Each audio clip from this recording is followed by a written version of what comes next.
At 3:07 a.m., I woke up with a crushing pain and collapsed onto my bedroom floor. I crawled to my daughter's door, begging her to drive me to the hospital. Without even looking up, she said, "I have an important meeting tomorrow. Just call 911." I was carried out on a stretcher and barely survived emergency surgery. A week later, when I finally came home, she walked out to greet me, smiling like nothing had happened. I just looked at her and said nothing.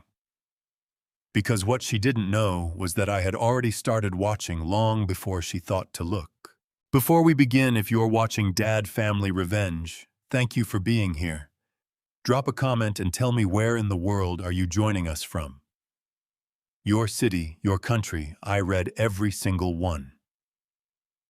This story contains fictional elements created for entertainment and educational purposes. Any resemblance to names or places is coincidental, but the lesson it carries is worth every minute of your time.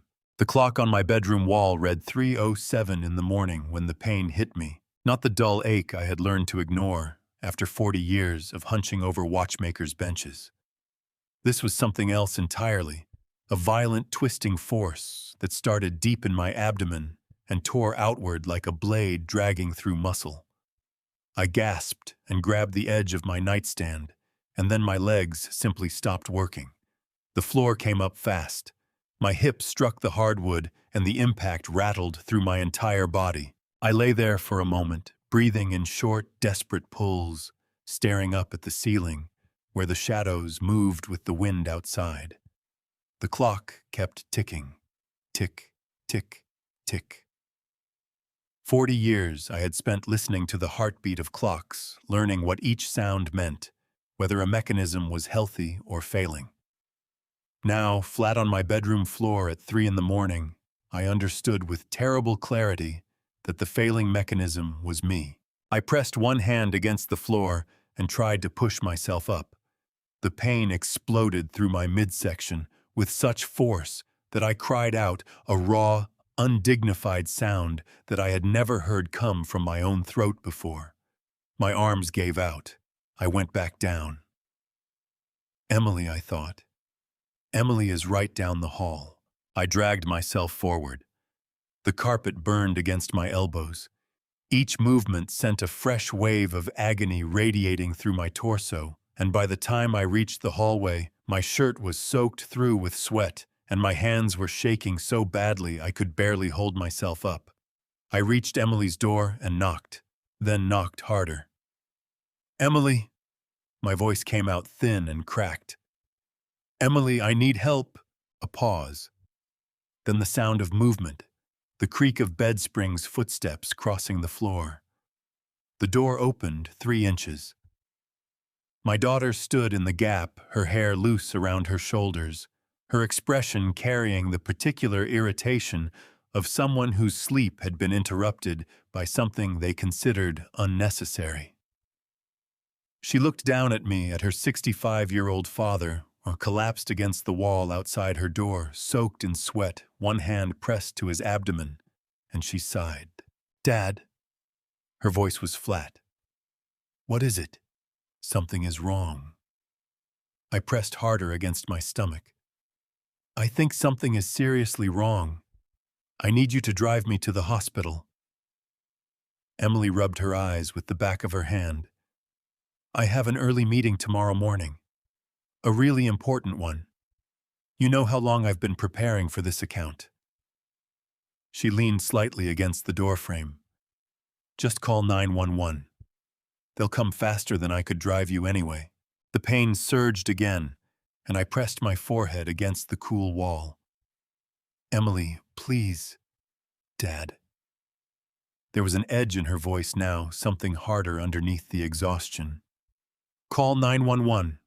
That's literally what they're there for." The door closed. I heard the lock turn a small, quiet click that seemed in that moment louder than anything I had ever heard in my life. My chest tightened with something that had nothing to do with the physical pain tearing through my body. I had built that door. I had painted it twice. I had stood on the other side of it, 1,000 times to say goodnight, to check on a fever, to slip birthday cards underneath the gap.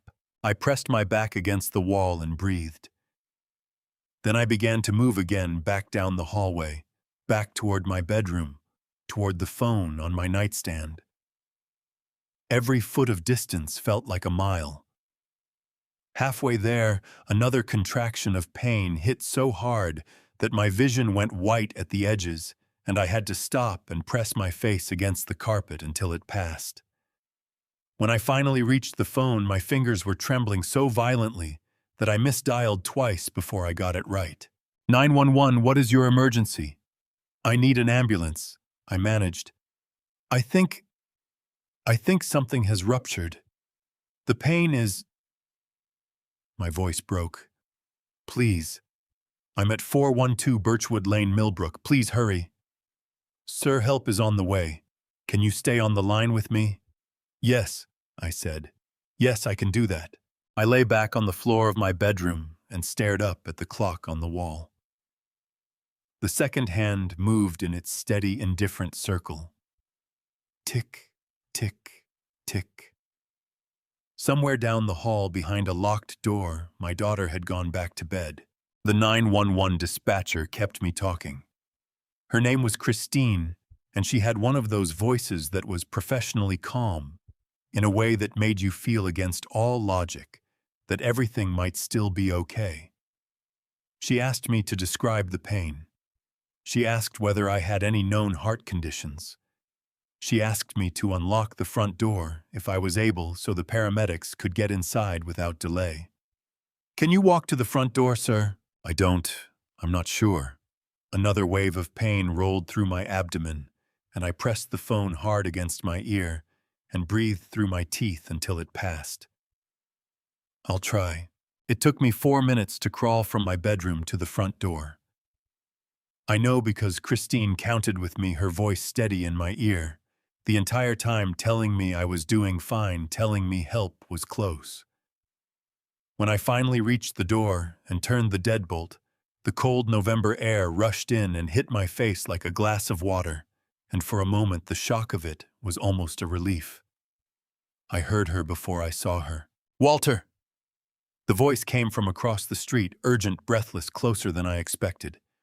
Walter, I'm coming. Rosa Navarro was 70 years old and had arthritis in both knees that made her wince every time she descended her porch steps. That night, she crossed Birchwood Lane at something close to a run. She was wearing her blue cotton housecoat and the pair of brown slip-on shoes she kept by her front door, and her silver hair was loose around her face. She must have seen my lights come on. She must have known the way neighbors sometimes know that something was wrong and before they can explain why. She dropped to her knees beside me in the doorway, and I heard her sharp intake of breath at the pain that cost her, and she grabbed my hand with both of hers. I've got you, she said fiercely. Walter, I've got you. Look at me. I looked at her. Her eyes were wet and bright and furious in a way that had nothing to do with the cold. The ambulance is coming, I told her. My voice was embarrassingly unsteady. You don't have to, Rosa, your knees. Don't you dare tell me about my knees right now. She squeezed my hand hard enough that I felt it through the pain. You just keep breathing. That's your only job. The ambulance arrived 2 minutes later. The paramedics, a young woman with red hair pulled back tight, and a broad-shouldered man, who moved with the particular efficiency of someone who had done this 1,000 times, came through the door with a stretcher and began working immediately. They asked me questions I answered as clearly as I could. They pressed on my abdomen, and I cried out sharply, and the young woman said something to her partner in a clipped clinical tone that I didn't fully catch, but that made his jaw tighten. Rosa stepped back to let them work, but she never let go of my hand. When they lifted me onto the stretcher, she climbed into the ambulance without asking permission. The broad-shouldered paramedic started to say something, and Rosa turned and looked at him with an expression that stopped the words in his throat. I'm his family, she said simply. He nodded and stepped aside. As the stretcher rolled toward the ambulance doors, I turned my head toward my house. The windows were dark. The front door was still open the way I had left it. And then just for a moment, I saw the curtain in Emily's bedroom window shift. A shadow stood behind the glass. A phone screen lit up, casting a pale blue glow across my daughter's face as she looked down at the ambulance in the driveway. She was taking a picture. I told myself I had imagined it. The pain was severe. It was the middle of the night. People did strange things when they were frightened. And surely Emily was frightened. Surely she was standing at that window because she was scared for me and didn't know what to do. I told myself that, and I almost believed it. The ambulance doors closed. Rosa sat beside me on the narrow bench, her arthritic hands wrapped around mine, her brown slip-on shoes still on her feet. She had not stopped to get her purse. She had not stopped to change her clothes. She had simply come. "Thank you," I managed. Rosa shook her head firmly. "Don't thank me. That's not what this is." She pressed her lips together, and her eyes grew bright again. "Just don't you leave me, Walter Hayes. You hear me? Don't you dare leave." The siren came on above us, and Birchwood Lane disappeared through the small rear window, and I held on to Rosa's hand as though it were the only solid thing left in the world. Behind us in the house, I had built my life in the light. In Emily's window went dark. The emergency room at Millbrook Regional hit me like a wall of sound and light. Someone was calling out numbers I didn't understand. A curtain was yanked back on its track.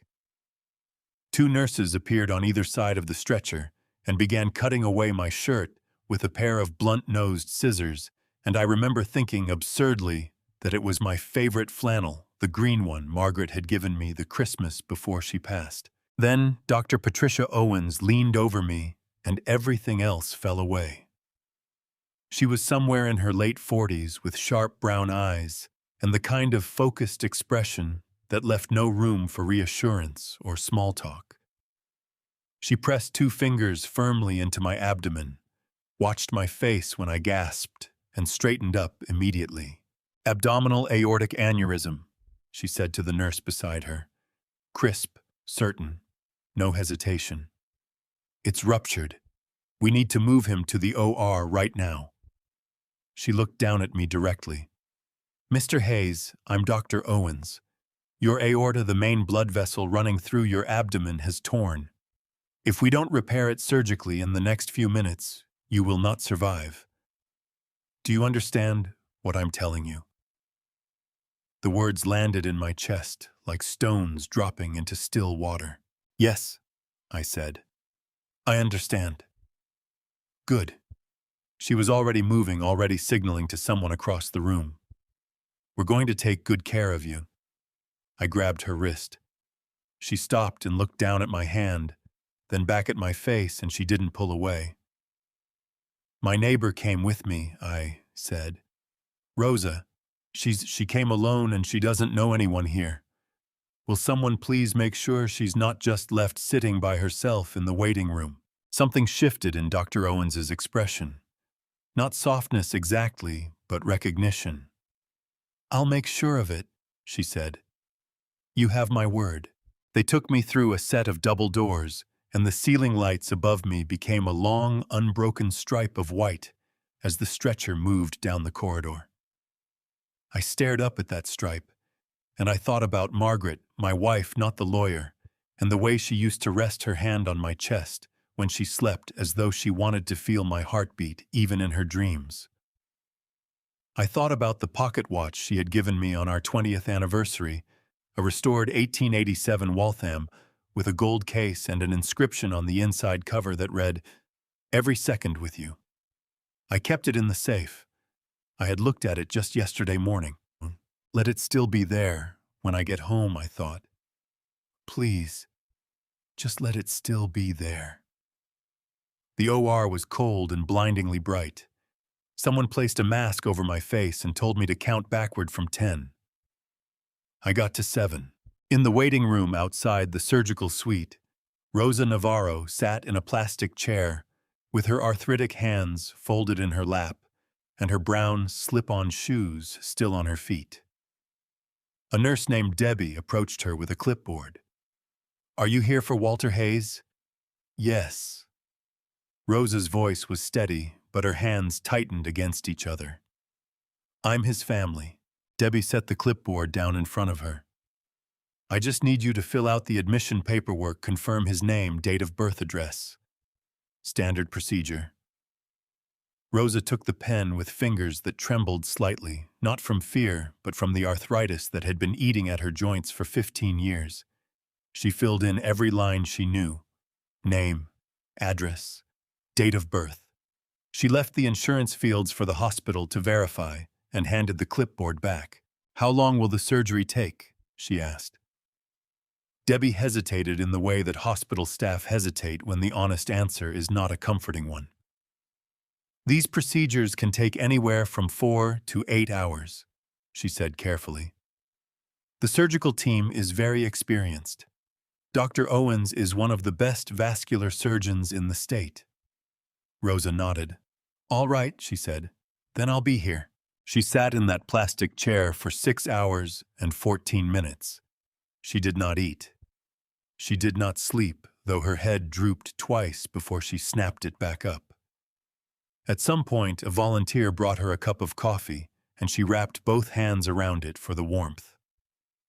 The television mounted in the corner of the waiting room cycled through an infomercial, a weather report, and 2 episodes of a home renovation show she had never seen before. Her phone rang twice. Both times she looked at the screen. Both times she sent it to voicemail. When Dr. Owens finally came through the doors at 9:47 in the morning, Rosa was on her feet before the doctor had taken 3 steps into the room. Her knees screamed at her. She didn't care. "He made it," Dr. Owens said. "The repair was successful. He lost more blood than we would have liked, and recovery is going to be slow, but he made it, Mrs. Navarro." Rosa pressed one hand over her mouth. Her shoulders shook.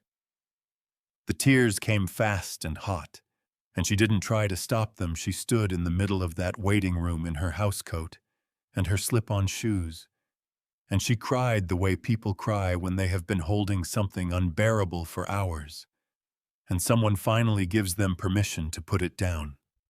"Can I see him?" she managed. "Soon," Dr. Owens said gently.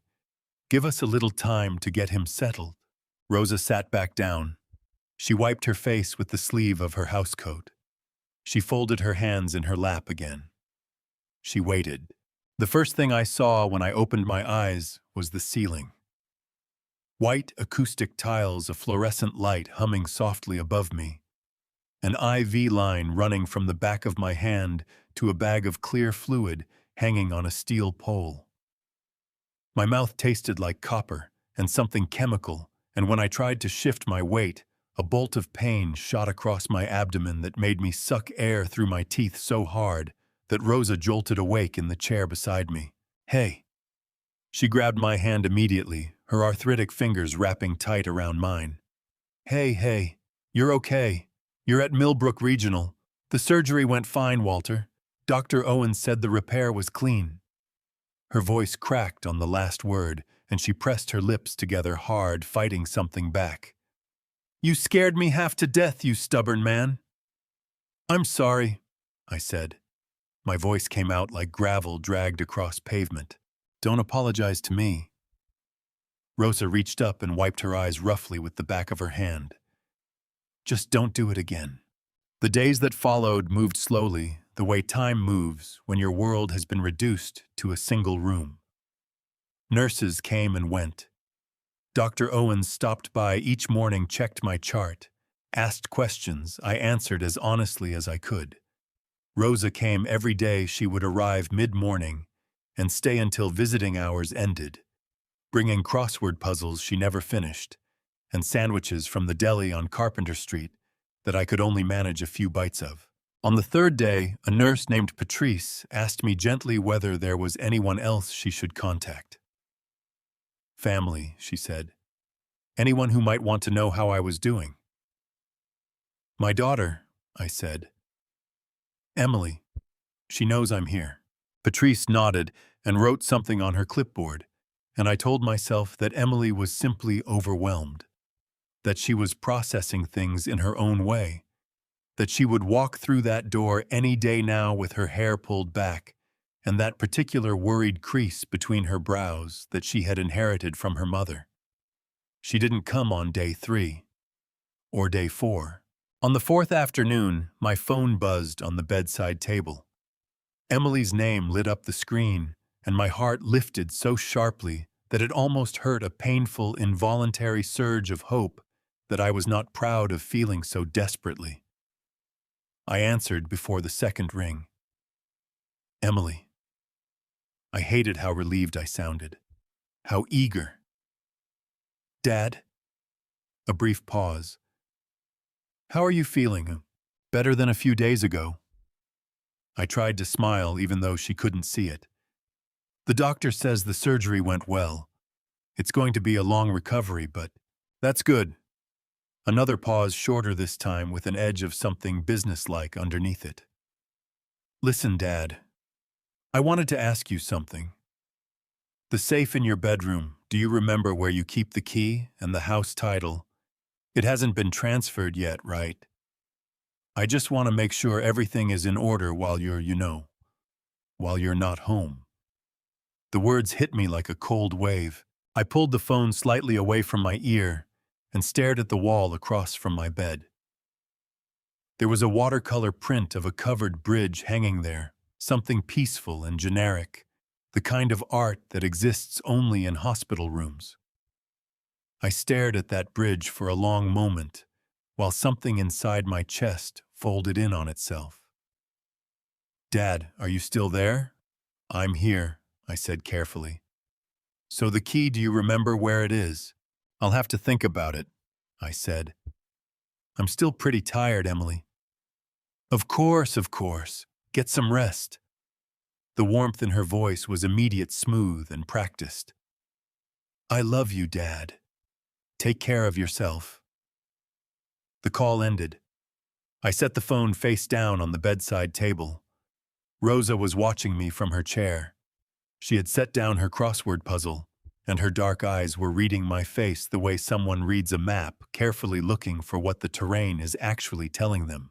She didn't ask how you were doing first, did she? Rosa said. It wasn't a question. My throat tightened until I couldn't speak, so I shook my head. Rosa reached over and placed her hand on top of mine. She didn't say anything else. She didn't need to. Outside the window, the November sky had gone the color of old pewter, and somewhere down the hall, a television was playing a game show where everyone was laughing.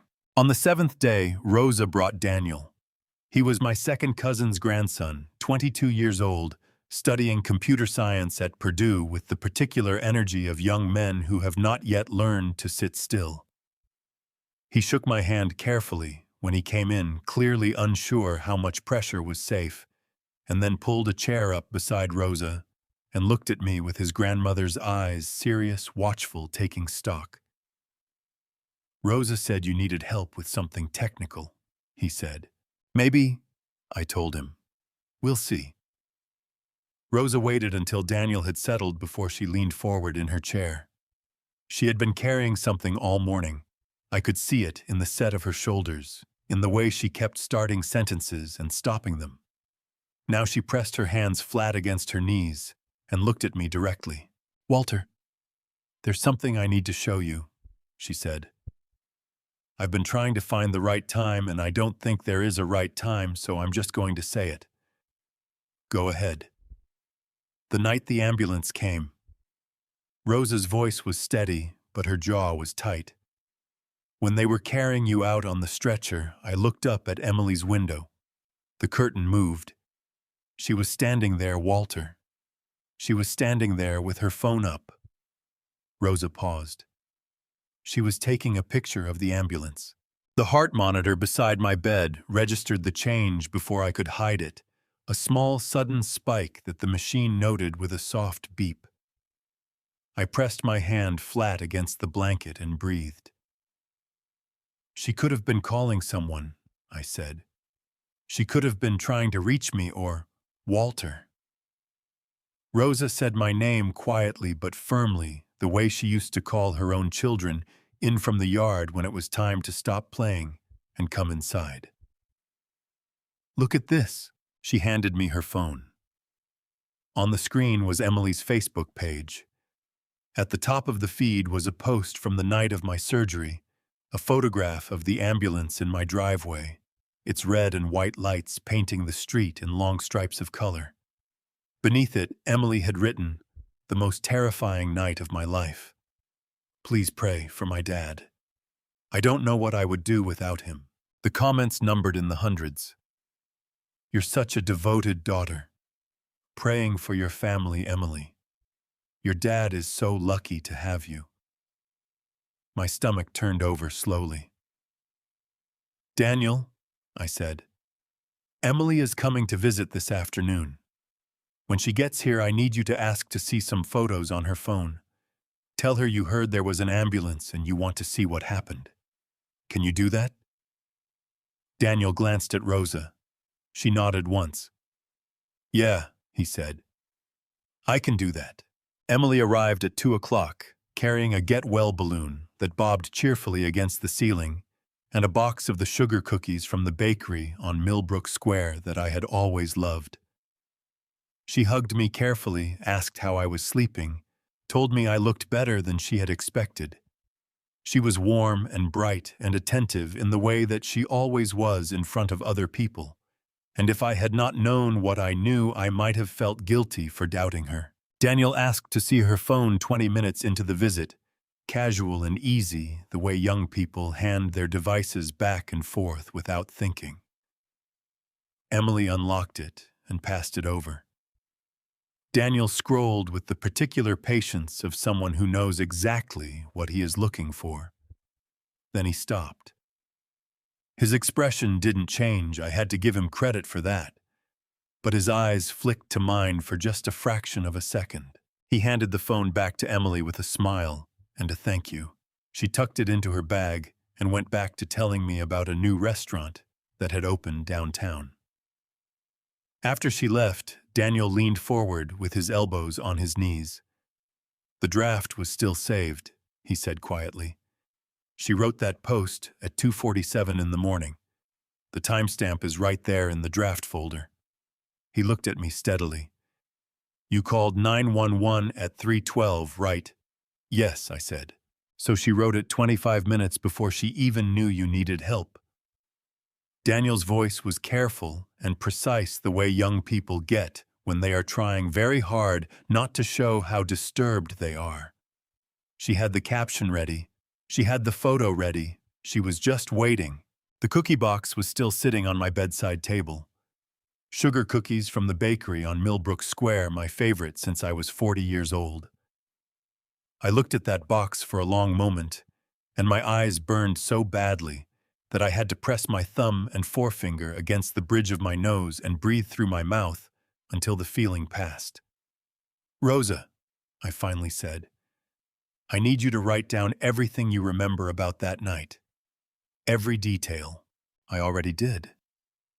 She reached into her purse and pulled out 3 folded pages of lined notebook paper covered in her careful, deliberate handwriting. I wrote it down the morning after. The taxi pulled up to 412 Birchwood Lane at 2:30 in the afternoon, and I sat in the back seat for a moment before opening the door. I had lived in that house for 31 years. Margaret and I had painted every room together twice in some cases, because she could never make up her mind about the kitchen. I had built the back porch with my own hands the summer Emily turned 7, and she had helped me sand the railings and gotten splinters in 3 of her fingers and cried until Margaret kissed each one. I had buried a dog in the backyard and planted a rose bush over the spot because Margaret said that was the right thing to do. Every corner of that house held something I recognized, something that belonged to the life I had actually lived. I opened the taxi door and stepped out carefully, one hand braced on the roof of the car and the house looked back at me like a place I was visiting for the first time. Emily came out the front door before I reached the porch steps. She was smiling wide and warm, the kind of smile that reached her eyes and made you feel for just a moment that you had been wrong about everything.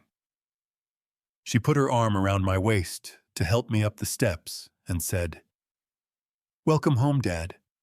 I made chicken soup, from scratch the way Mom used to." "That's kind of you," I said. Jason was in the living room, standing near the window with his hands in his pockets.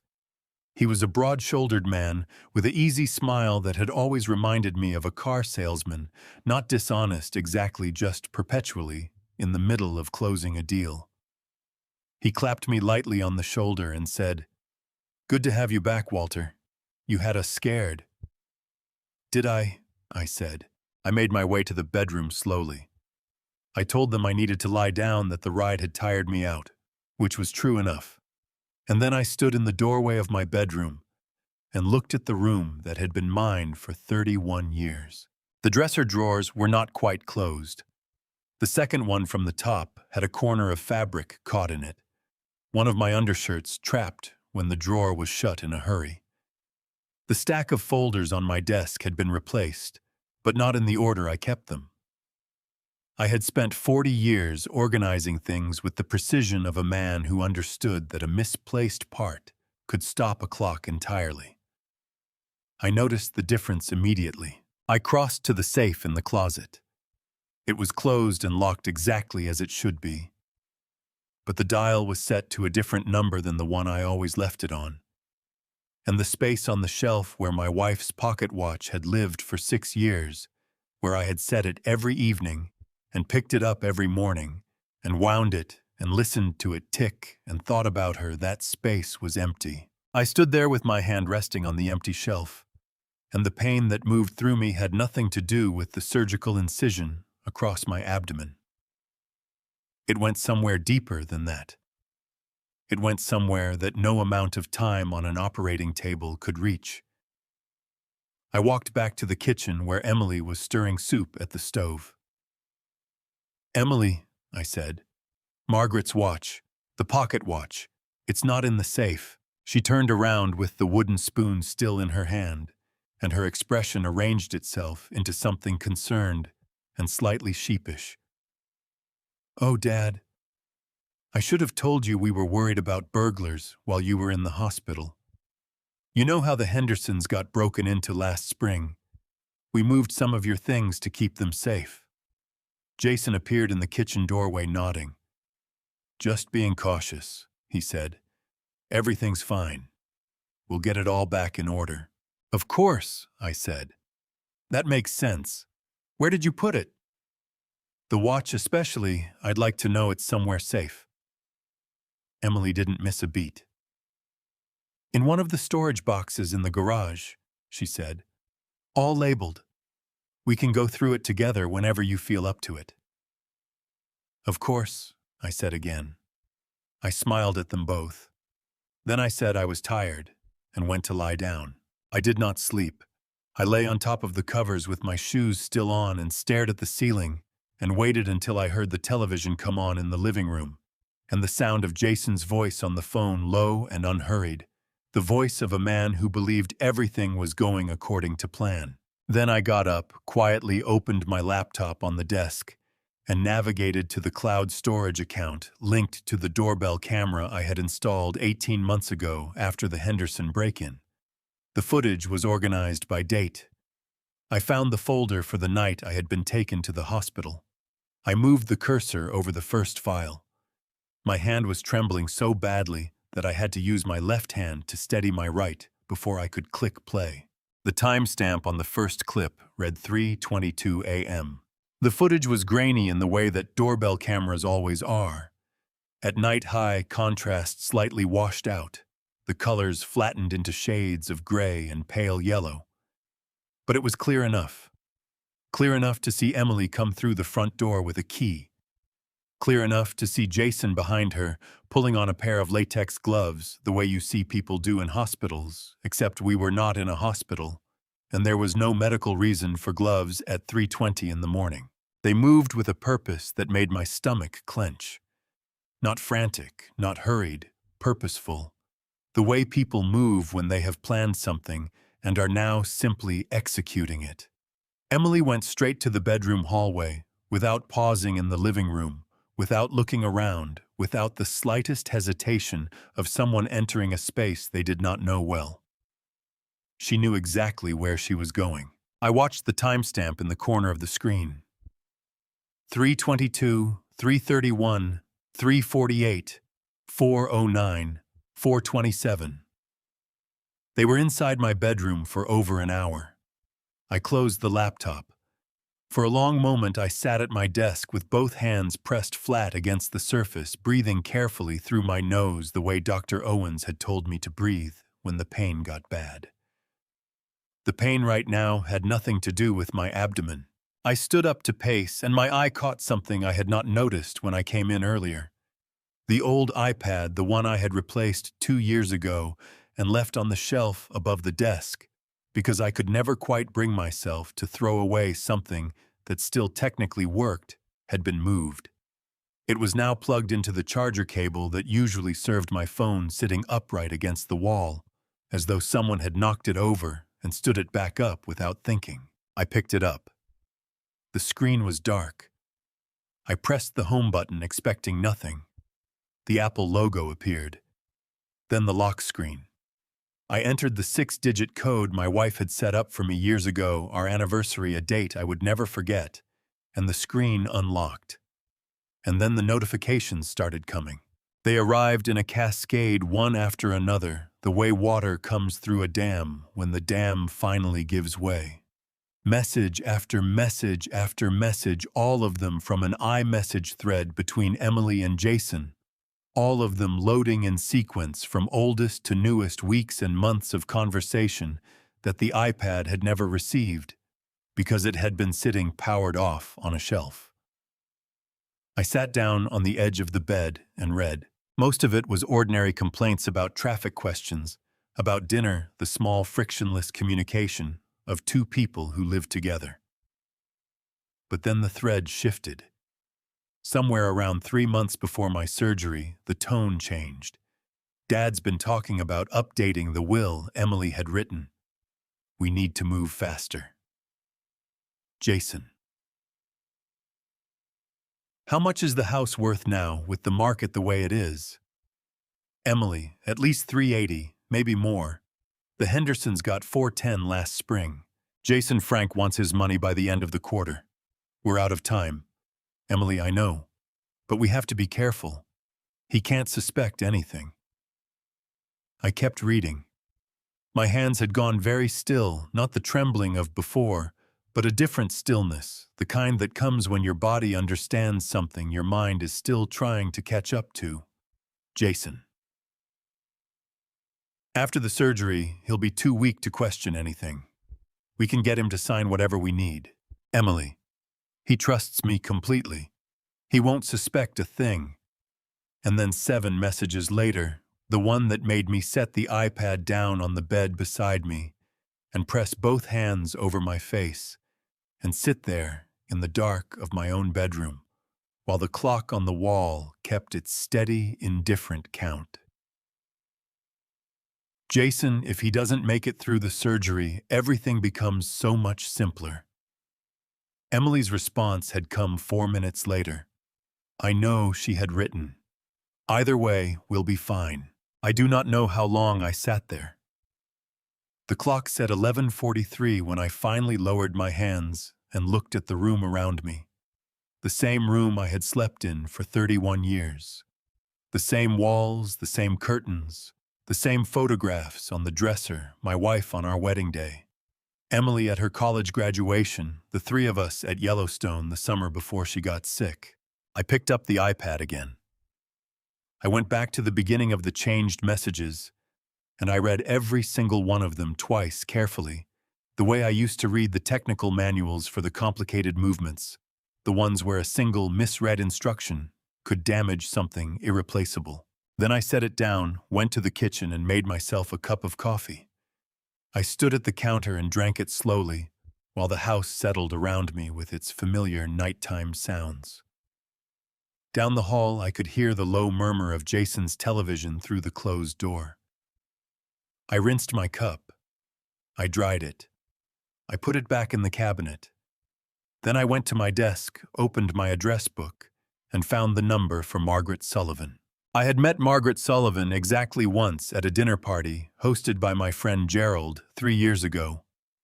She had talked about estate law with the calm authority of someone who had seen every possible version of a family falling apart. And I had taken her card because Gerald said she was the best in Millbrook, and you never knew. I had put the card in my address book and not thought about it again. I thought about it now. It was too late to call tonight. I set the address book open on the desk and went to bed, and I lay in the dark, listening to the clock tick, tick, tick, and I did not sleep until almost 4 in the morning. Walter just read those messages. He now knows what his own daughter said about him in the dark. But what he finds next, the financial records, the forged signatures, the scale of what was planned, is going to be far worse than a text message. Before I take you there, drop a 8 in the comments so I know you're still with me. Every number tells me someone out there is listening. A gentle reminder.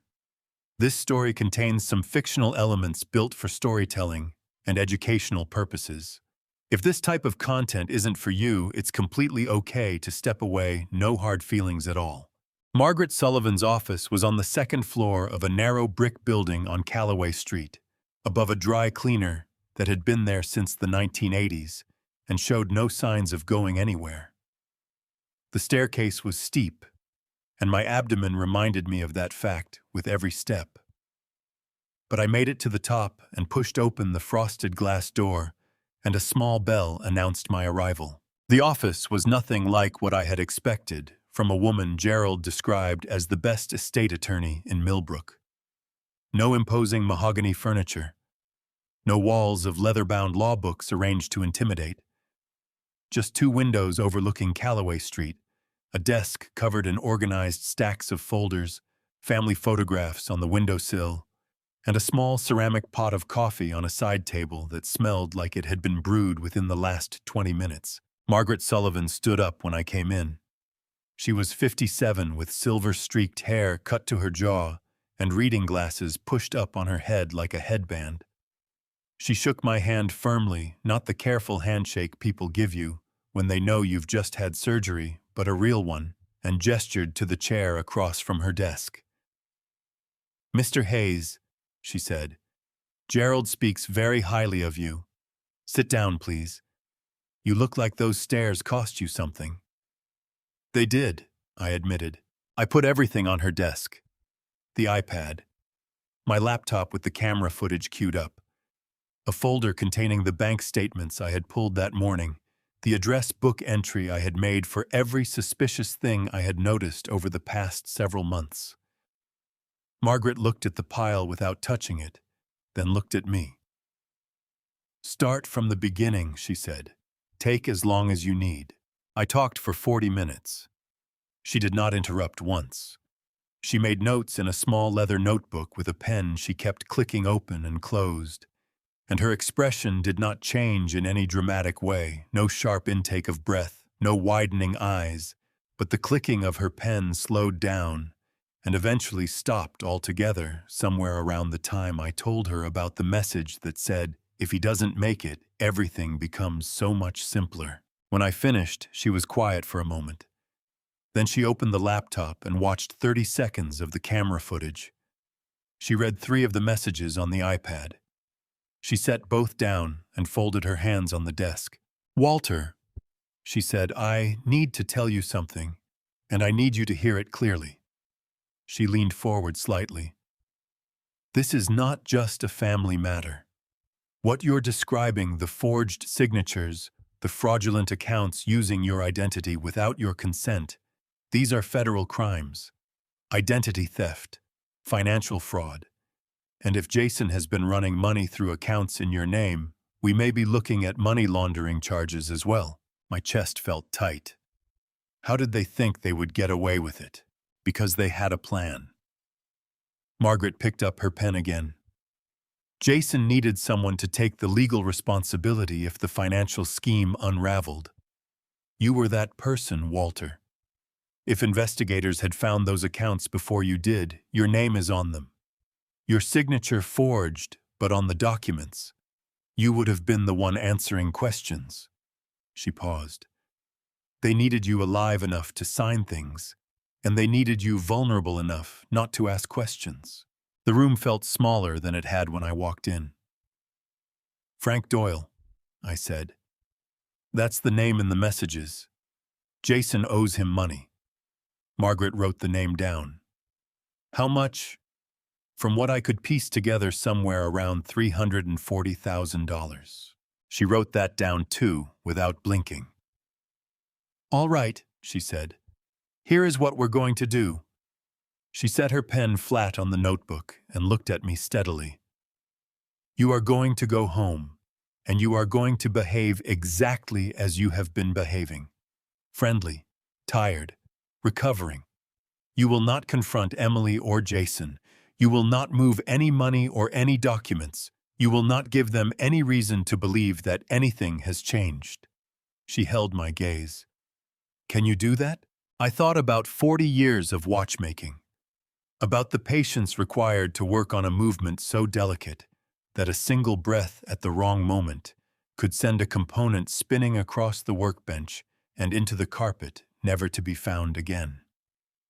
About learning very early that the most important skill in the work was not speed. It was the ability to wait. I've been fixing broken things for 40 years, I said. I know how to be patient. Margaret almost smiled. Good, she said. Then let's get to work. Margaret called me onto Tuesday morning, 11 days after our first meeting. Can you come in this afternoon? She asked. The accounting firm finished their preliminary review. There are some things you need to see in person. I told Emily I had a follow-up appointment with Dr. Owens. She nodded without looking up from her laptop and said to drive carefully, and I drove to Callaway Street with both hands on the wheel and the radio off. The folders on Margaret's desk were thicker than they had been the week before. She had arranged them in a neat row, and when I sat down, she opened the first one without preamble and turned it to face me. 4 credit accounts, she said, opened in your name over the past 14 months. All 4 use your social security number, your date of birth, and copies of your driver's license.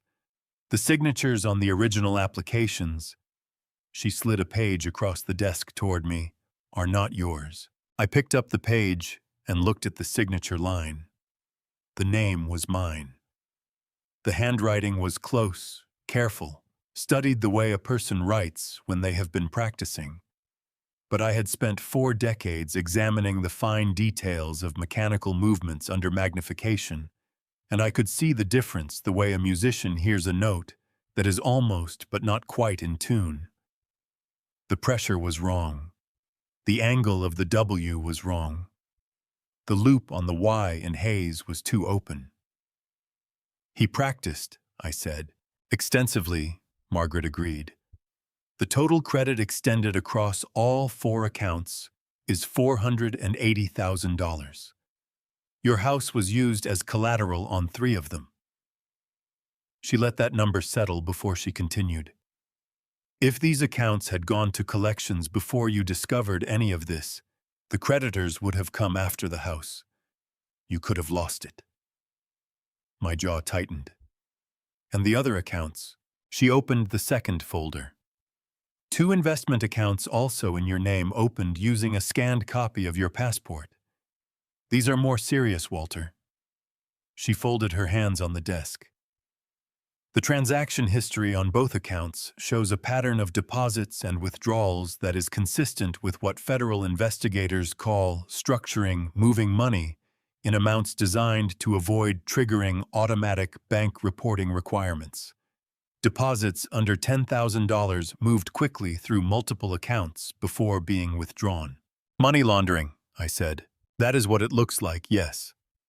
Under federal law specifically, 18 U.S.C. Section 1956, conducting financial transactions with money derived from illegal activity or attempting to conceal the source of that money is a felony carrying up to 20 years in federal prison.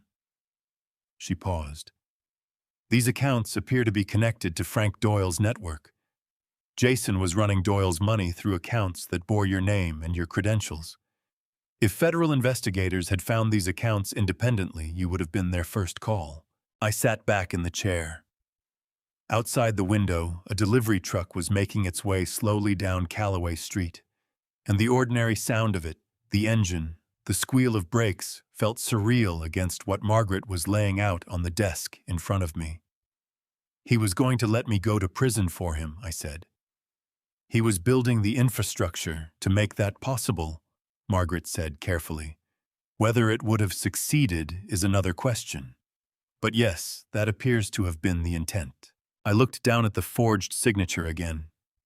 The W that wasn't quite right. The Y with the loop too open.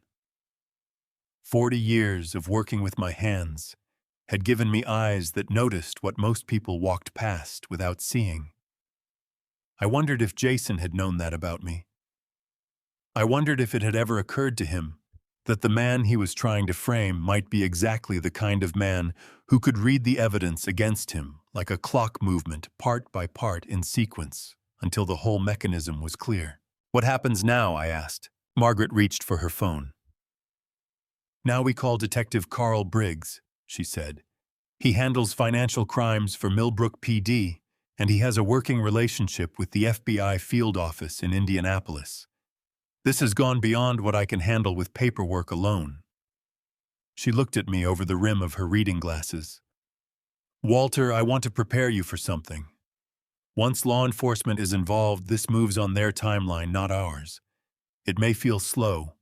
It may feel like nothing is happening. But I need you to trust the process and stay the course. How long have you been doing this? I asked. 26 years. And does it work? She picked up the phone.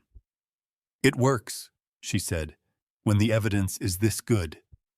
She dialed. I listened to it ring. Through the window, the delivery truck had moved on, and Callaway Street was quiet again in the thin winter light. Detective Carl Briggs was not what I expected. I had formed a picture in my mind, the kind of detective you see in television procedurals, all sharp suits and dramatic silences and questions designed to catch you off guard. What walked into Margaret's office on a gray Wednesday morning was a compact man in his early 50s, wearing a brown corduroy jacket, with a frayed left cuff, carrying a legal pad, and a gas station coffee cup with a lid that didn't quite fit.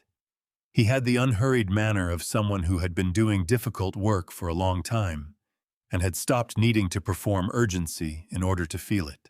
He shook my hand, sat down, uncapped a ballpoint pen, and said, "Tell me about the watch, Mr. Hayes. Everything you remember." So I told him.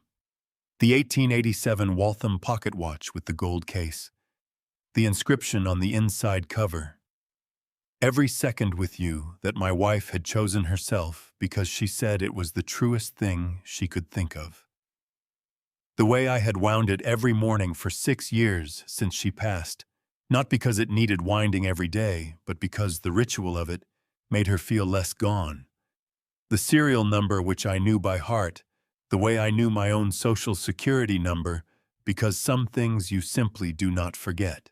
Briggs wrote everything down without looking up. When did you last see it? The morning I was taken to the hospital, I said. I wound it at 7:15. I remember because I was running late for breakfast, and I almost skipped it, but I didn't. He nodded. He made a call from Margaret's conference room, while she and I sat with our coffee, and 40 minutes later, he came back with his legal pad covered in notes. The watch was sold to an antique dealer in Indianapolis, he said. Wexler's Fine Collectibles on North Meridian Street. Cash transaction 4 days after you were admitted to the hospital. He set the legal pad on the table and turned it so I could see the number he had circled. $42,000. My throat closed. Not at the money had never been the point. It was the timeline. 4 days. I had been lying in a hospital bed, unable to sit up without pain, and 4 days in, while Rosa was bringing me crossword puzzles, and Patrice the nurse was checking my blood pressure. Every 4 hours, Jason had driven to Indianapolis with my wife's watch in his coat pocket and sold it for cash to a stranger. That's receiving stolen property, Margaret said. Indiana Code Section 35-43-4-2. With a value of $42,000, that's a Level 4 felony, 2 to 12 years. It's also an evidence chain, Briggs said. The dealer keeps records. We have the transaction date, the seller's description, and the serial number confirmation. He looked at me. We can place that watch in Jason Croft's possession and trace it directly to him. I pressed my hand flat on the table and breathed. Then Briggs flipped to a new page on his legal pad. There's something else, he said. I spoke this morning with the patient services coordinator at Millbrook Regional. They flagged something in their records that they wanted to verify with you directly. I looked at him. What kind of something? During the 48-hour period following your surgery, while you were still in the ICU and listed in critical condition, their call center received 3 phone calls from someone identifying herself as your daughter. Briggs kept his voice level and factual, the way you describe a car accident, not to minimize it, but because the facts are disturbing enough on their own. The caller asked on all 3 calls about the hospital's procedure for releasing a death certificate in the event that a patient did not survive. She also asked whether next-of-kin paperwork for estate purposes could be prepared in advance. The room was very quiet. She called 3 times, I said. 3 separate calls over 2 days. Each time a different staff member answered. The coordinator only noticed the pattern when she was pulling records for an unrelated audit. Briggs looked at me steadily. Walter, I want to ask you directly, are you doing all right? It was such a simple question that it caught me completely off guard. My eyes burned without warning, fast and hot, and I pressed my thumb and forefinger hard against the bridge of my nose and held them there for a moment. I keep telling myself she's my daughter, I said finally. And then I remember what she actually did. Briggs nodded slowly. He did not offer reassurance. He did not tell me it would be okay, or that families went through difficult things, or any of the comfortable phrases people reach for when they don't know what else to say. He just nodded and wrote something on his legal pad and said, "Then let's make sure she answers for it." He stood up and buttoned his corduroy jacket. "This just became a criminal investigation," he said. "I'll be in touch." After he left, Margaret poured us each another cup of coffee. She picked up a folder and turned pages slowly, and I stared out the window at Callaway Street and thought about a woman who had called a hospital 3 times in 2 days to ask about death certificates while her father was still on the operating table. Briggs called on a Friday afternoon and asked if I could come in the following morning. "I need you to listen to something," he said. "It's important that you hear it before I explain what it is." I arrived at the Millbrook Police Department at 9 o'clock Saturday morning. The building smelled like burnt coffee and old carpet, the particular scent of institutions that have been doing the same work in the same rooms for decades. Briggs met me at the front desk and walked me back through a corridor to a small conference room where a young woman in her 30s was setting up a laptop connected to a portable speaker. She had the focused, economical movements of someone from the digital forensics unit, and she introduced herself as the department's technology specialist without giving her name, which I took to mean her name was not the important thing. Margaret was already there, seated at the far end of the table with a legal pad in front of her. "Walter." She looked up. "How are you holding up?" "Adequately," I said, which was the most honest answer I had. Briggs gestured to the chair across from the speaker. "Sit down, please." I'm going to play you a recording. I want you to listen to the whole thing before you say anything." He nodded to the technology specialist. She pressed play. A voice filled the small room. It spoke in measured, unhurried sentences, answering questions from a bank representative about account verification, security questions, date of birth, the last 4 digits of a social security number. The voice correctly answered every question. It was calm. It was confident. The cadence was familiar in the way that a reflection in a slightly imperfect mirror is familiar, recognizable, but with something subtly wrong that you can't identify until you stare long enough. The recording lasted 2 minutes and 14 seconds. When it ended, Briggs looked at me carefully. "Walter, whose voice is that?" My mouth had gone dry. I reached for the glass of water on the table in front of me and took a slow sip before I answered. "It sounds like me," I said.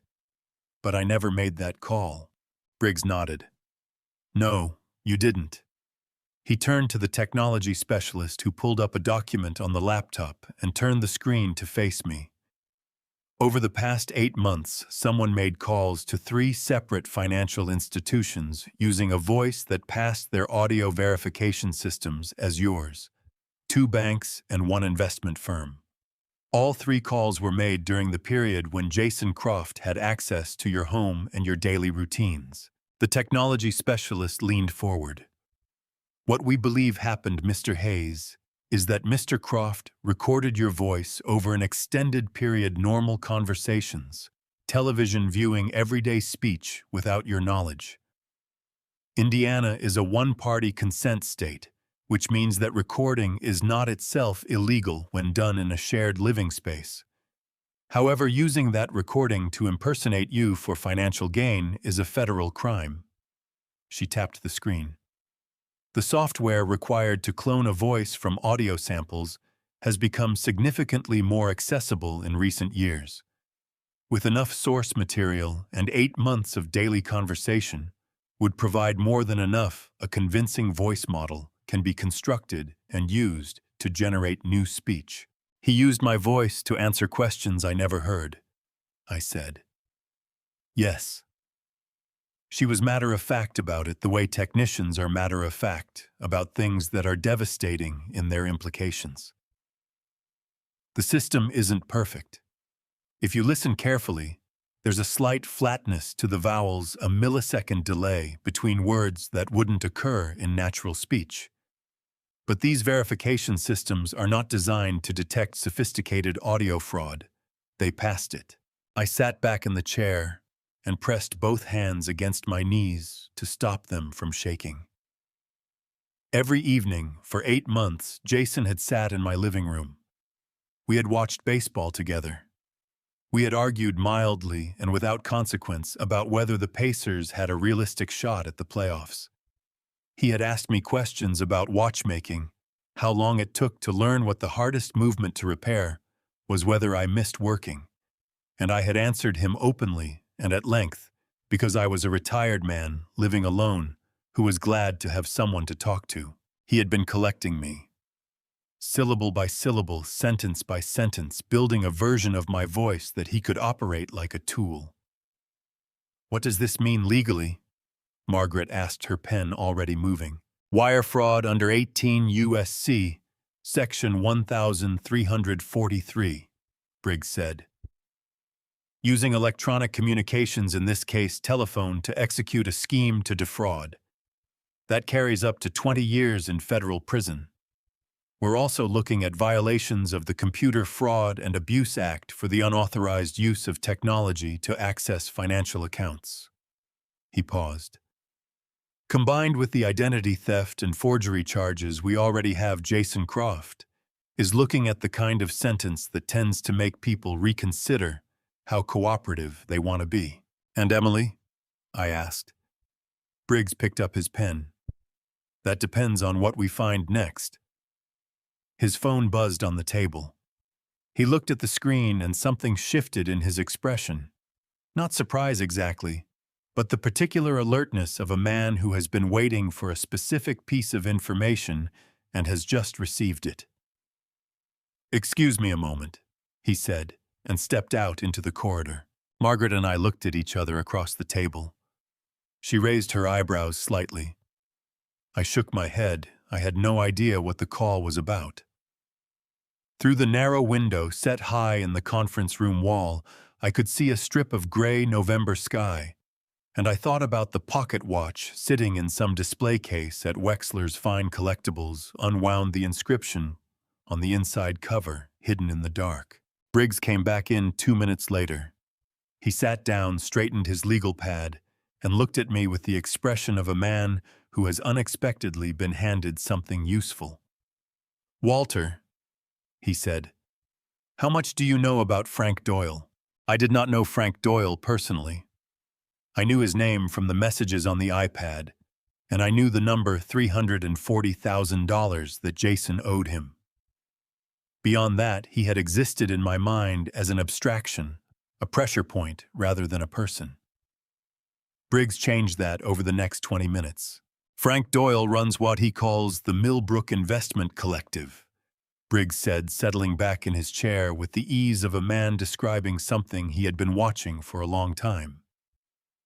"Office on the 3rd floor of the Hargrove Building on Central Avenue. Referral only. Respectable enough on the surface, some legitimate clients, some actual returns, enough activity to justify the existence of the accounts." He paused. "And underneath that, a fairly sophisticated operation involving high-stakes private gambling and the movement of proceeds through a rotating series of small real estate transactions and investment accounts. The accounts in your name were part of that rotation." "How long have you known about him?" Margaret asked. "Long enough," Briggs said, which was the kind of answer that meant the question had a complicated history he wasn't going to get into this morning. "The problem with Doyle has always been insulation. He doesn't touch the dirty money himself. He uses intermediaries, people like Jason Croft who needed his debt forgiven badly enough to take on the risk." He looked at me. "Jason wasn't just a borrower, Walter. He was a courier. And when Doyle's couriers get caught, Doyle walks away." "Except this time," Margaret said. "Except this time." Briggs almost smiled. "Frank Doyle contacted my office yesterday evening through his attorney. He wants a proffer agreement that's a formal arrangement where he provides information to investigators in exchange for consideration on any charges he might be facing. He's worried. When we started pulling financial records connected to the accounts in Walter's name, some of those threads led back to Doyle's operation. He did the math and decided that being cooperative was cheaper than being indicted." I thought about what it meant that Frank Doyle, a man who had spent years building careful distance between himself and everything he was actually doing, had picked up the phone and called a police detective the moment he felt the ground shift beneath him. There was something almost clarifying about it. He had used Jason the way Jason had tried to use me. The only difference was the currency. "What does he have?" I asked. "Quite a bit." Briggs flipped to a new page on his legal pad. "Emails between Doyle and Jason going back 14 months. Bank transfer records. Contracts including 2 that reference your name and credentials as the account holder of record. And text messages in which Jason explicitly describes the plan to use your assets to cover the debt, and in his words, restructure the liability onto you if the arrangement came to light." Margaret's pen stopped moving. She looked up from her legal pad with an expression I had not seen on her face before, not surprise because I did not think Margaret Sullivan was easily surprised, but a kind of focused intensity, the look of a person who has just been handed something they did not expect to be this good. "He put it in writing," she said. "Jason Croft is many things," Briggs said. "Careful is not consistently one of them." He slid a single printed page across the table toward me. It was a screenshot of a text message conversation, the names redacted, but the content intact. I read it slowly. Jason's words were direct in the way that people are direct when they believe they are speaking privately. No euphemisms, no careful phrasing, just the plain architecture of what he intended to do and how he intended to do it.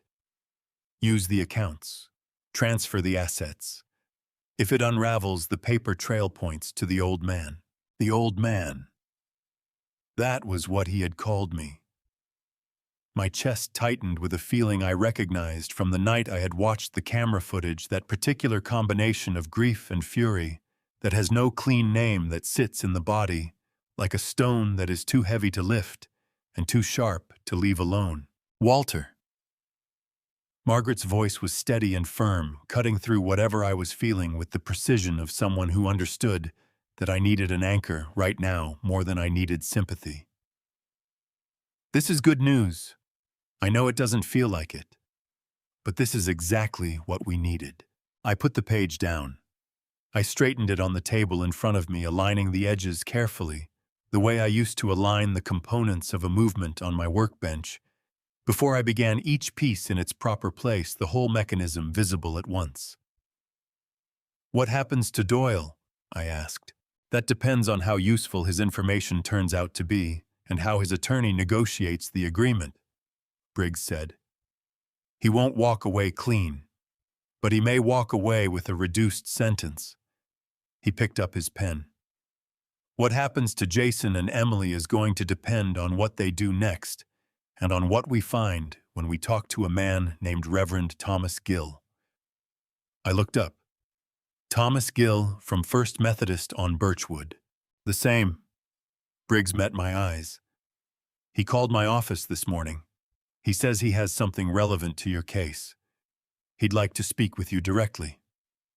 Outside the narrow window, the November sky had lightened slightly, the flat gray of early morning giving way to something thinner and colder. I thought about Reverend Gill, a quiet man with a careful mind, who kept a handwritten journal and had been the one to speak at Margaret's funeral because she had asked him to 2 years before she died. I thought about Emily sitting across from him, asking questions that had made him uncomfortable enough to write them down. When can we meet with him? I asked. Briggs was already reaching for his phone. What Briggs found next, buried inside records no one was supposed to see, is something I want you to be ready for. Before I take you there, comment, "I'm ready," below. Let me know you're still here, because once you hear this, you will understand that nothing about that night was an accident. Not a single second of it. A note. This story includes some fictional elements for educational and emotional depth. Some names and settings are coincidental, but the lesson embedded in every chapter is something I hope you carry with you. First Methodist Church on Birchwood Lane was 4 blocks from my house, close enough that I had walked to Sunday services for 30 years without thinking twice about the distance. Margaret had loved that church, the particular quality of light, through the old stained glass in the afternoon, the way Reverend Gill's voice never rose above a conversational register, even when the pews were full. I had not been back since her funeral. Briggs picked me up at 10 in the morning, and we drove the 4 blocks rather than walking, because my abdomen was still not ready for that kind of distance, and because Briggs said he preferred to have his car nearby when he conducted interviews. The parking lot was empty on a weekday, and the church was quiet in the way that churches are quiet when no one is performing belief, just the building itself settling into its own stillness. Reverend Thomas Gill met us at the side door. He was 63, with a broad, plain face and reading glasses on a lanyard around his neck, and he shook my hand with both of his in the way that people do when words feel insufficient. His eyes were troubled in a way he was not trying to hide. "Walter," he said, "I am so glad you're all right. When I heard what happened, the surgery, all of it—" He stopped, pressed his lips together, and shook his head. "Come inside." He led us to his office at the back of the building.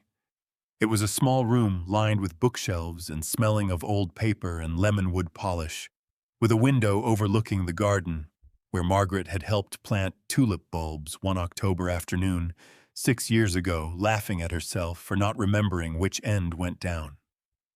Gill sat behind his desk and folded his hands. He looked at Briggs first, then at me. I want to begin by saying that what I'm about to share was not an easy decision, he said. I take the pastoral relationship very seriously. But Emily came to me not for spiritual counsel. She came to me for legal information.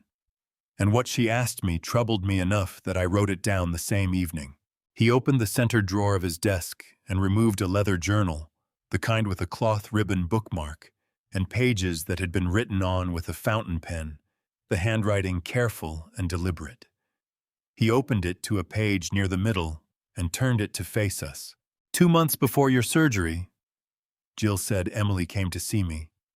She said she was worried about your mental state.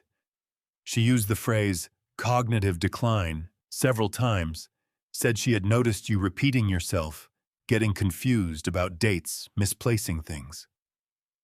He paused. I had seen you at the hardware store the week before and had a perfectly coherent 20-minute conversation with you about the gutters on the south side of the building. I did not observe any cognitive decline whatsoever. My jaw tightened. She was building a case, I said. That is what I concluded, yes. But I let her finish. Jill tapped the journal. She then asked me whether in my experience she phrased it as, in your experience, as though I were a legal authority rather than a pastor, whether an elderly person's existing will would remain valid if that person were determined to lack mental capacity. She asked what the process was for having someone declared legally incompetent. She asked whether a family member could petition the court for guardianship. The word landed in the room like something dropped from a height. Guardianship. If Emily had succeeded in having me declared mentally incompetent, she would have had legal control over every financial decision I made, every signature, every account, every asset. I would have been in the eyes of the law unable to protect myself, and she would have been the person designated to protect me instead. The room tilted slightly. I pressed my hand flat on the arm of the chair and breathed. What did you tell her? Briggs asked. I told her I wasn't qualified to answer legal questions and she should speak with an attorney, Gil said. She seemed frustrated by that answer. She left after about 15 minutes. He looked at me directly. Walter, I want you to know that I prayed about whether to come forward. I told myself it could have been innocent, a daughter worried about her father. But when Carl called my office yesterday, I understood that it was not innocent. And I am deeply sorry that I did not act sooner. You acted when it mattered, I said. My voice came out rougher than I intended. Briggs had been writing steadily throughout. Reverend Gills, would you be willing to provide this journal as evidence and testify to this conversation if necessary? Yes, Gills said without hesitation. Whatever is needed. Briggs nodded and made a note.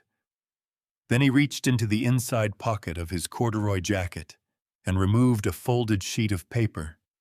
He set it on the desk and smoothed it flat with his palm.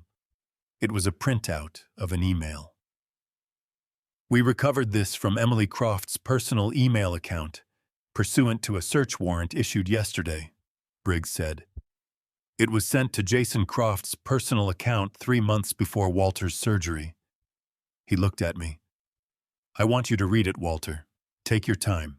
I picked up the page. Emily had written the email in the careful, organized way she had always approached tasks she considered important, numbered points, clear language, no wasted words. She outlined the timeline she and Jason had discussed. She described the financial situation with Frank Doyle and the urgency of resolving it. She noted that Walter's health had been a concern and that a significant medical event was statistically possible given his age. She wrote, and I read this sentence 3 times before I was certain I had understood it correctly, that the optimal window for action would be in the immediate aftermath of any such event, when Walter would be, in her words, physically compromised and emotionally dependent. She had not written this in a moment of panic. She had not written it in anger or desperation. She had written it in the calm, methodical voice of someone making a project plan. I set the page down on Gil's desk. My hands were trembling, and I did not try to stop them because some things deserve to be felt in the body rather than managed away. She planned it, I said. This wasn't Jason pressuring her. She planned it and brought him into it.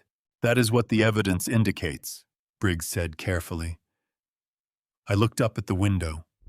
Outside the garden where Margaret had planted tulip bulbs was brown with November, and the beds were empty, but I knew that underneath all that cold earth, the bulbs were still there waiting for a season that would come whether anyone expected it or not. What time is it? I asked. Briggs checked his watch. 11:40. I need to go home, I said. Emily is making lunch. Both men looked at me. Gil's expression was one of quiet concern. Briggs studied my face for a moment, in the assessing way he had reading whatever he found there. Are you sure you want to go back there? He asked. I stood up slowly, one hand on the arm of the chair. She doesn't know what we know, I said. And until you tell me otherwise, that's the most valuable thing we have. Briggs drove me home. When we pulled up to 412 Birchwood Lane, the kitchen light was on and I could smell faintly through the closed car window something cooking on the stove. I sat in the passenger seat for just a moment longer than necessary. Then I thanked Briggs, got out of the car, and went inside to have lunch with my daughter.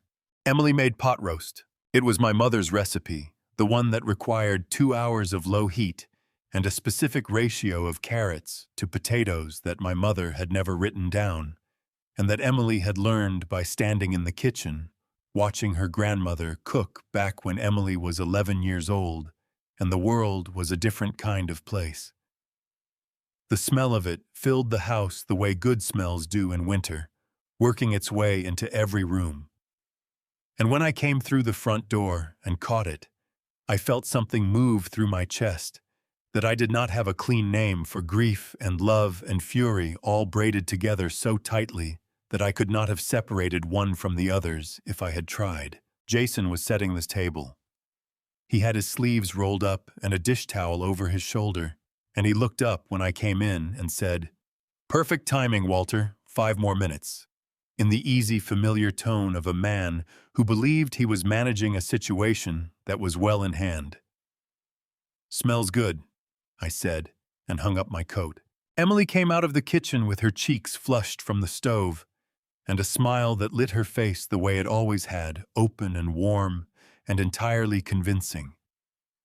She had her mother's coloring and her mother's way of tilting her head slightly when she was pleased about something, and for a moment standing in the hallway of my own house with the smell of pot roast in the air, I felt the particular agony of loving someone you are in the process of losing.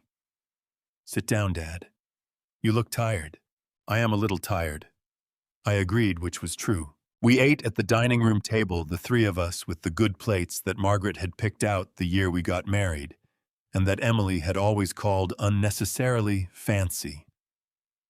Emily asked how my appointment with the physical therapist had gone. I had begun PT the previous week, and I told her it was progressing, and Jason said something about a property he was looking at over in Hendricks County, and I asked a question about it, and he answered, and the conversation moved the way conversations do when everyone at the table is performing a version of normalcy for reasons that have nothing to do with each other. It was only after Jason had cleared the plates, and Emily had poured coffee, real coffee, the good Colombian blend I kept for company, that she reached into the canvas bag hanging on the back of her chair and set a folder on the table. "Dad, I've been meaning to bring this up for a few days," she said. Her voice was gentle and carefully casual, the way you approach a subject you've been rehearsing. With everything that happened, I got a little worried about the property situation. I talked to someone about it, just a general consultation, nothing formal, and they suggested that having some updated documentation in place would just make things cleaner. She opened the folder and slid 2 pages across the table toward me. "It's a standard financial power of attorney. Nothing dramatic. Just something that would let Jason and me handle things on your behalf if you ever couldn't. You know, if you were in the hospital again and needed something managed quickly. I picked up the pages. I read them slowly because I always read things slowly. 40 years of examining small mechanisms had given me an almost involuntary attentiveness to detail, and because I wanted Emily to watch me read them without seeing anything on my face that she was not supposed to see. The document was not standard. It was comprehensive and broadly written in language that would have given Emily and Jason control over every financial account, every asset, every property decision I owned, with minimal oversight and no sunset clause. If I had signed it, I would have handed them the legal authority to do in 30 minutes everything they had spent 14 months building toward. I set the pages down on the table. I aligned the edges the way I always aligned things, carefully out of habit, and I looked at my daughter across the table. "Which attorney did you consult?" I asked. Something shifted in Emily's eyes.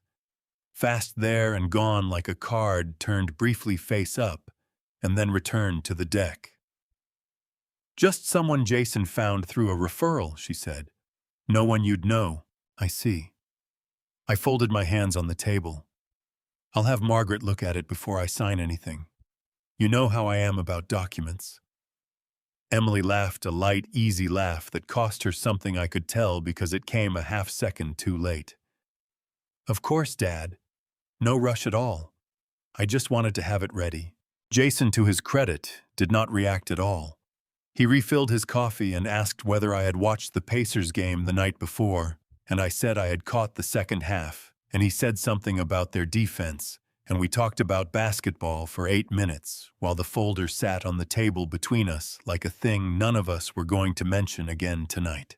After they went to their room, I sat at the table alone. The good plates were in the dish rack. The kitchen light was still on, throwing a pale yellow rectangle across the dining room floor.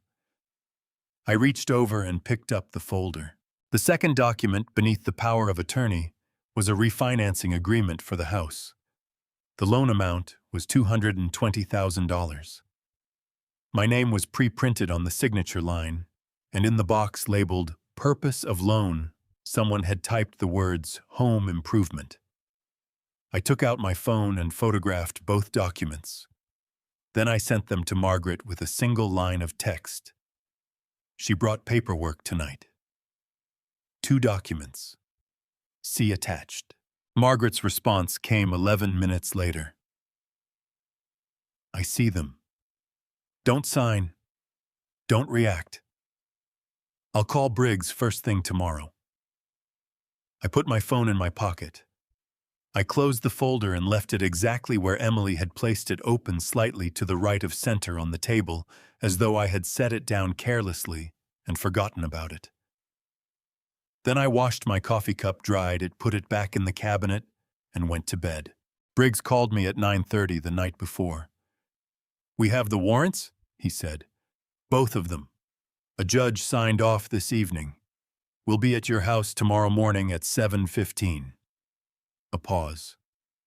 "Walter, I want you to be prepared. It's going to move fast, and it's going to be loud in the way these things are loud, even when everyone cooperates. I need you to stay back and let us handle it."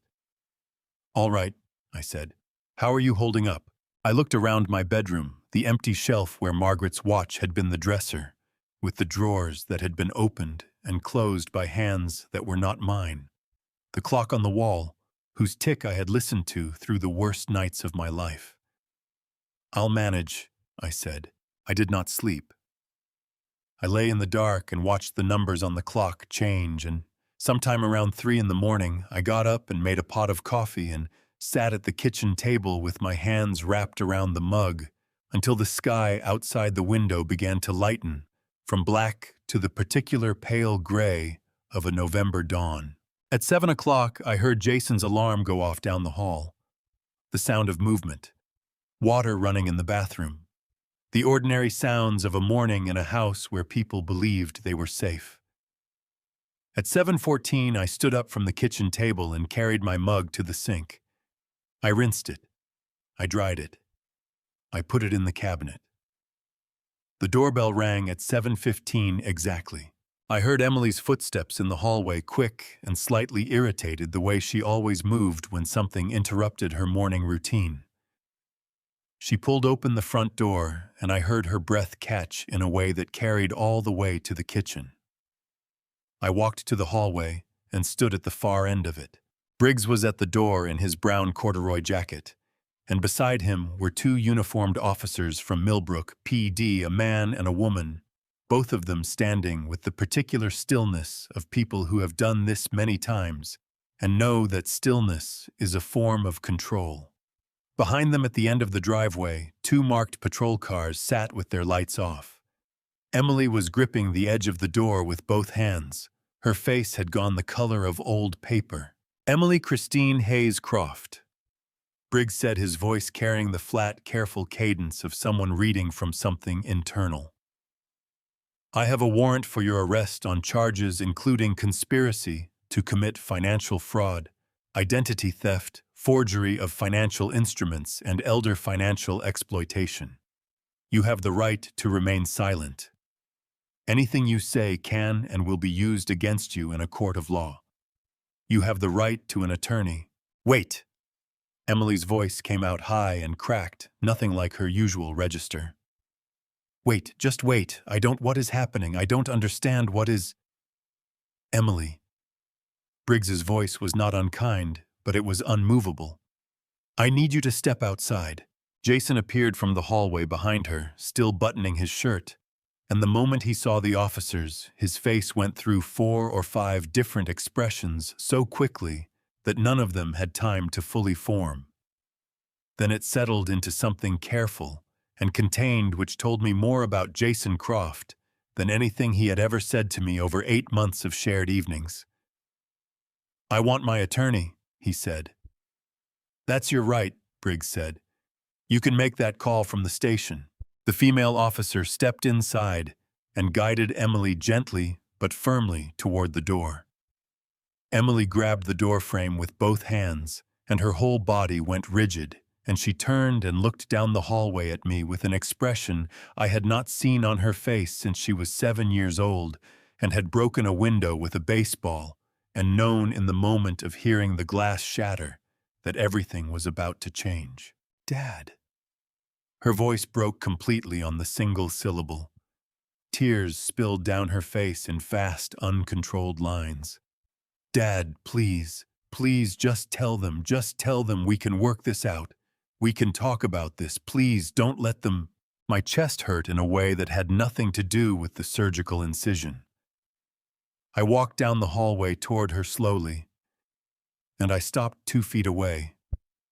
And I looked at my daughter. Celie looked at her the way you look at something you are trying to memorize, and I said the only true thing I had left to say. I know, Emily, I said quietly. I know. She stared at me through her tears, and I watched the moment she understood that those 2 words contained everything that I had known for weeks, that the warrants were not a surprise, that the folder on the dining room table and the untouched coffee and the 8 months of patient waiting had all led here to this hallway, to this morning. No, she whispered. No, you didn't. You couldn't have. The officer guided her through the door. Jason went without theatrics, his jaw set, his eyes already calculating something I could not see. Briggs was the last one out. He paused on the threshold and turned back to look at me. You doing okay? He asked. I stood in the hallway of the house I had lived in for 31 years, in the thin winter light, coming through the open door. And I thought about the answer to that question for a genuine moment. Ask me again in a few months, I said. Briggs nodded once. Then he went out and pulled the front door closed behind him, and the house was quiet in a way it had not been since before Emily and Jason moved in, a deep, complete quiet that pressed against my ears like the inside of a clock when all the movement has stopped. I walked back to the kitchen. I sat down at the table.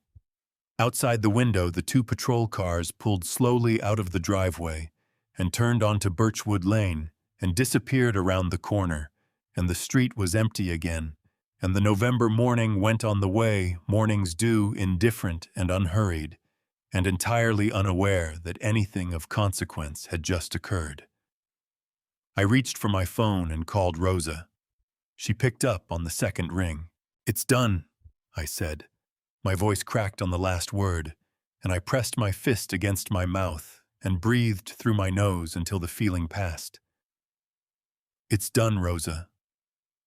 On the other end of the line, I heard her exhale a long, shaking breath that told me she had been sitting by her phone since 7 o'clock waiting. "Come over," she said. "I'll put the coffee on." The trial began on a Tuesday morning in March, 4.5 months after the morning the patrol cars pulled out of my driveway on Birchwood Lane. In the time between, there had been pre-trial hearings and motions and continuances, and the particular grinding patience that the legal system requires of everyone it touches. Margaret had prepared me for this.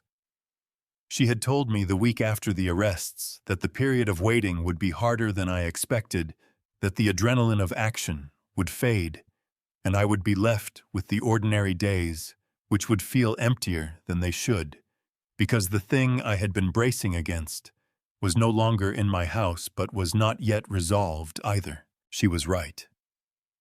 The months between November and March had been quiet in a way that was neither peaceful nor comfortable. I had begun physical therapy in earnest. I had sorted through the house room by room, deciding what to keep and what to let go. I had driven to Indianapolis once to speak with the antique dealer at Wexler's Fine Collectibles, who had held my wife's pocket watch in a glass case at the front of the shop. When I showed him the recovery order that Briggs had arranged, he handed it over without argument, and I drove home with it on the passenger seat beside me, wrapped in a square of soft cloth, and I did not stop shaking until I was back on Birchwood Lane. The courtroom was smaller than I had imagined. Wood paneling, fluorescent lights, 2 long tables facing the bench, one for the prosecution and one for the defense. Emily and Jason sat at separate tables with separate attorneys, which told me that whatever alliance had brought them to this point had not survived the discovery process. I sat in the gallery behind the prosecution's table beside Rosa, who had dressed in her good navy blouse and spent the morning telling me she was not nervous when everything about her said she was. Margaret sat at the prosecution's table, not as a trial attorney, but as a consultant who had handed the case to the district attorney's office the moment it crossed into criminal territory. The prosecutor was a woman in her 40s named Carol Ashworth, with close-cropped hair and the unhurried confidence of someone who had tried a great many cases and won most of them. She opened by laying out the timeline. November 3rd, 3 in the morning, a 65-year-old man on the floor of his hallway, his daughter's door closed and locked 12 feet away. She did not editorialize. She did not ask the jury to feel anything in particular. She simply described what had happened in sequence with the same precision that a watchmaker uses to describe the failure of a movement. This component failed, which caused this component to fail, which is why the clock stopped. The evidence came in layers. The camera footage, first the timestamp, the latex gloves, the hour and 4 minutes inside my bedroom. The jury watched it on a screen mounted near the bench, and I watched them watch it, and I saw the moment it landed for each of them, a small shift in posture, a tightening around the eyes. Then the financial records, the 4 credit accounts, the forged signatures, the investment accounts connected to Frank Doyle's network. Margaret's accountant walked the jury through each document with the patient clarity of a teacher who has explained the same concept many times and knows exactly where people get lost. Then the iPad messages. Carol Ashworth read 3 of them aloud, including the last one. The courtroom was very quiet when she finished reading. Then it was Rosa's turn. She walked to the witness stand with the careful dignity of a woman who has decided that her arthritis is not going to be the most important thing about her today. She adjusted the microphone, folded her hands in her lap, and looked at Carol Ashworth with the expression of someone who has been waiting a long time to say what she is about to say. Carol asked her to describe the night of November 3rd. Rosa described it. She described hearing Walter's lights come on at an unusual hour. She described crossing the street in her housecoat. She described finding Walter on the floor and the door to Emily's room closed and the light inside it dark. She described the ambulance arriving and the paramedics working and Walter's face when they lifted him onto the stretcher. And then Carol asked her whether she had observed anything as the ambulance was preparing to leave. Rosa straightened slightly in the witness chair. Her voice, when she answered, was very clear. "I looked up at the window of Emily's bedroom," she said. The curtain moved. There was a figure standing behind it. The screen of a cell phone lit up, and I watched the figure raise the phone and hold it pointed toward the ambulance for several seconds. She paused. Then the curtain fell back, and the light went dark. Carol let that sit for a moment before she asked her next question. "Mrs. Navarro, during the 7 days Mr. Hayes was hospitalized following his surgery, did you observe Emily Hayes-Croft visit the hospital at any point?" Rosa looked at the jury. "No," she said. "I did not." "Did you observe her attempt to visit?" "No." "Did you observe her make any preparations to visit coat car keys, any indication she was preparing to leave the house?" Rosa's jaw tightened. "I observed her leave the house twice during that week," she said. "Once to go to a yoga class on Wednesday morning. Once to go to what appeared to be a restaurant on Friday evening. She was dressed for both occasions." A beat. She was not dressed for a hospital visit on either day. Emily's attorney rose to cross-examine. He was a careful man in his 50s who asked his questions in the tone of someone dismantling an argument piece by piece, and he did his best with what he had. "Mrs. Navarro, you stated that you saw a figure behind a curtain with a phone. In the darkness at that distance, could you say with certainty that the figure was Emily Hayes-Croft?" Rosa looked at him steadily. "I have lived across the street from that family for 11 years, she said. "I know the way that woman stands." A murmur moved through the gallery. The judge called for quiet. Then Dr. Patricia Owens took the stand and confirmed in the precise language of medicine that Walter Hayes had arrived at Millbrook Regional with a ruptured abdominal aortic aneurysm, and that in her professional opinion, a delay of 30 additional minutes in receiving surgical intervention would have resulted in death with near certainty. 30 minutes. The time between Emily closing her door and Rosa crossing the street. I sat in the gallery and stared at the wood grain of the bench in front of me, and breathed, and beside me Rosa reached over without looking at me and put her hand over mine and held it there, and I was grateful for that more than I knew how to say. Carol Ashworth sat down. She had not raised her voice once. Emily's attorney stood up. "Your Honor," he said, "my client wishes to make a statement." Emily did not look at Jason when she stood up. That was the first thing I noticed. In the months since the arrests, I had watched them arrive at every pretrial hearing, seated apart, communicating through their attorneys, rather than directly wearing the careful neutrality of two people who have decided that distance is safer than proximity. But there had always been, until today, some residual awareness between them. The way people who have shared a life together occupy the same room even when they are pretending not to.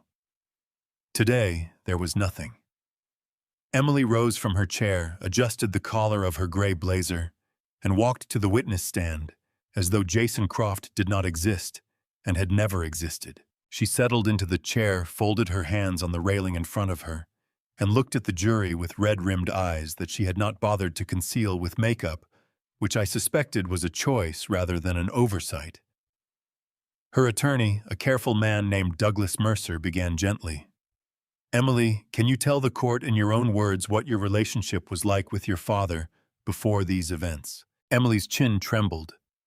Genuinely, I thought, or at least I could not be certain it was not genuine, and that uncertainty was its own particular kind of pain. "It was good," she said. "Dad and I were always close. After Mom died, we wanted to be there for him. That's why we moved in. That was the whole reason." "And how did Jason factor into the financial decisions that have been described in this trial?" The trembling stopped. Something reorganized itself behind Emily's eyes, something harder and more deliberate. "Jason controlled everything," she said. Her voice was steady now with a flatness that was more convincing than tears. "The accounts, the loans, the documents. He explained pieces of it to me, but never the whole picture. I didn't understand what was actually happening until it was already done. I was scared of him. I have been scared of him for a long time." From the other table, I heard Jason's attorney lean close and say something in a low, urgent voice. Jason did not visibly react. He sat with his forearms flat on the table and his expression entirely composed, which was somehow more disturbing than if he had shown anger. Carol Ashworth rose for cross-examination with the unhurried patience of someone who has been waiting for exactly this moment. "Ms. Hayes-Croft," she said, "you've described yourself as someone who didn't understand the full scope of what was happening. Is that correct?" "Yes," Emily said. "You've said that Jason controlled the financial decisions." "Yes." "And you've said that you were afraid of your husband." "Yes, that's correct." Carol walked to the prosecution's table and picked up a single sheet of paper. She held it for a moment, without showing it to anyone, the way a person holds a card, before laying it face up on the table. "I'd like to direct your attention to Prosecution Exhibit 31, she said, "which has already been admitted into evidence. This is an email recovered from your personal email account pursuant to a valid search warrant. It was sent by you to Jason Croft's personal email account." She looked at Emily directly. "The date on this email is August 14th, 3 months and 19 days before your father collapsed on his bedroom floor." She paused. "I'd like to read a portion of it to the court." Emily's hands folded on the railing, went very still. Carol read without inflection, which made it worse. She read the numbered points, the timeline, the financial situation with Frank Doyle, the reference to Walter's age and health, the phrase statistically possible significant medical event. She read the sentence about the optimal window for action. And then she read in the same even tone she had used for every other word the phrase physically compromised and emotionally dependent. The courtroom was absolutely silent. "Ms. Hayes-Croft," Carol said, when the silence had sat long enough to mean something. "This email was written by you in your words 3 months before your father's surgery. Can you explain to the court why a woman who claims she didn't understand what was happening wrote a detailed operational plan describing exactly what was going to happen and when?" Emily opened her mouth, closed it, opened it again. "Jason asked me to." She stopped, started again. "He said he needed me to write it out so he could understand the timeline. He told me what to say. He dictated this email to you. Yes, essentially. Word for word." A pause that lasted 2 full seconds. "Not word for word. So some of the words were yours." Emily pressed her lips together so hard they went white. "Some of them. Including the phrase physically compromised and emotionally dependent." At the other table, Jawson's attorney stood up sharply. "Your Honor, I'd like to respond to testimony that directly implicates my client." The judge nodded. "You'll have your opportunity on cross." What followed was not so much a cross-examination as a controlled demolition.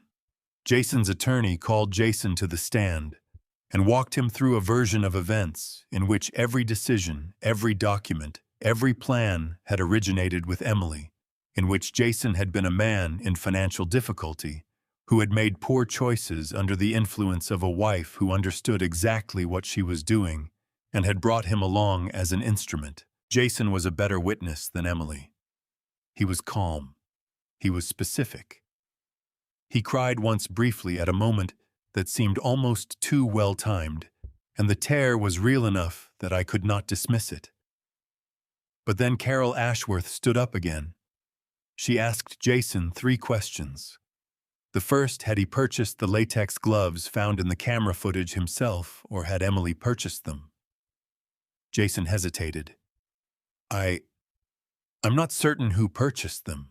The second, whose idea had it been to enter Walter's bedroom within minutes of the ambulance leaving, another hesitation.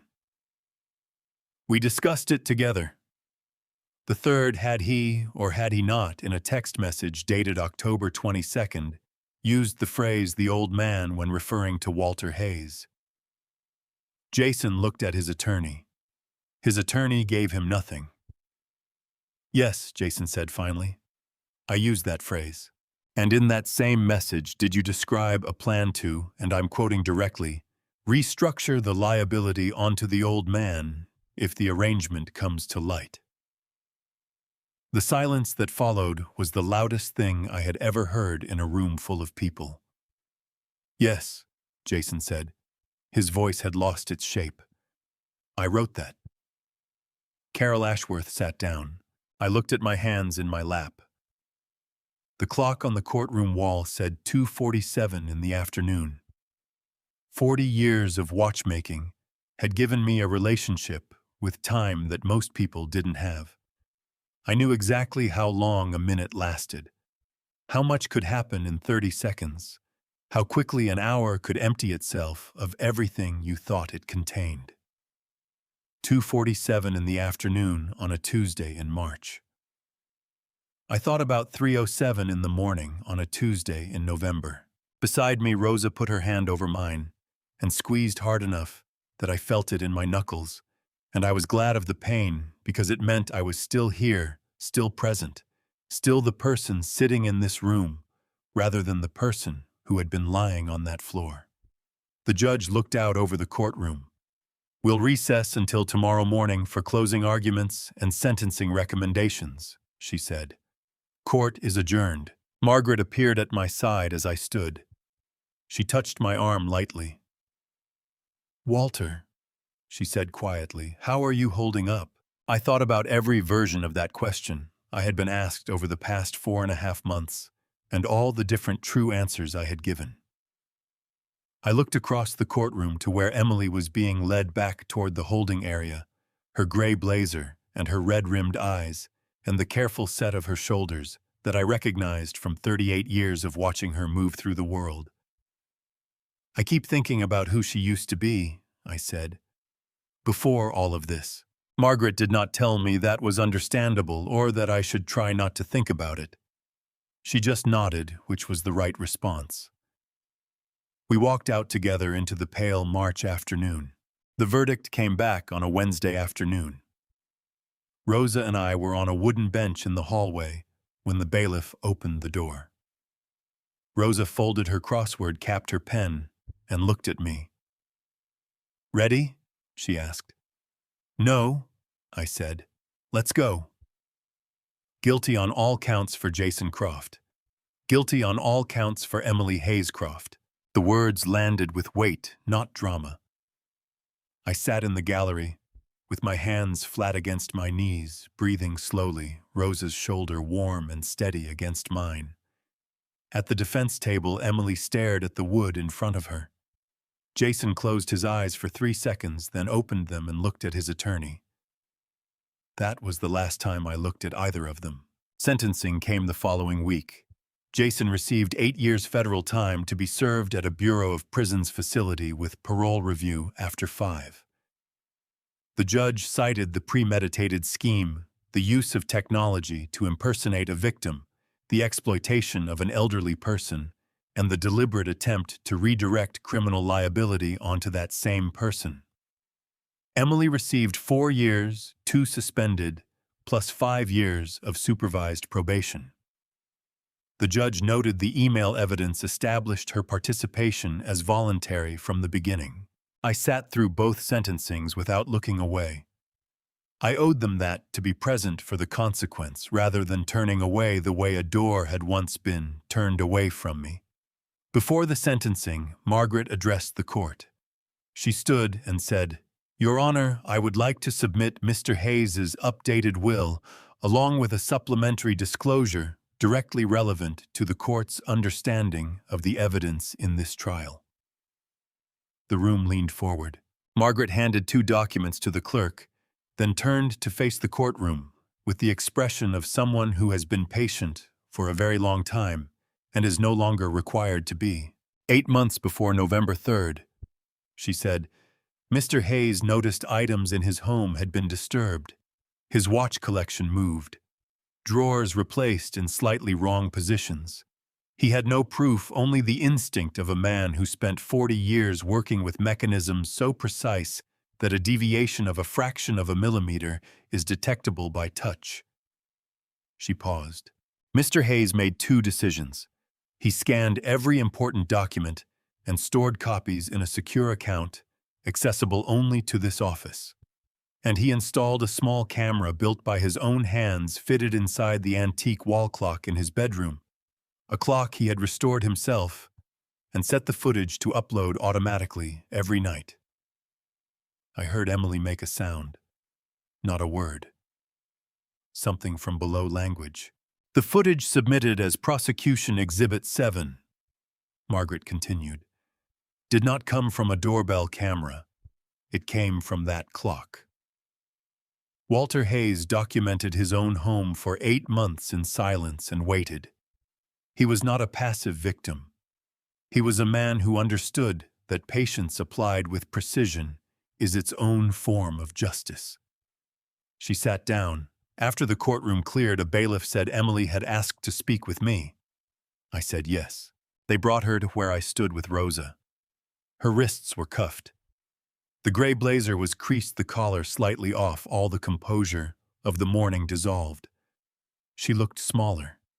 She looked, and this was the cruelty of it, like the girl who had fallen asleep against my shoulder on a long drive home from Columbus when she was 9, her face completely trusting.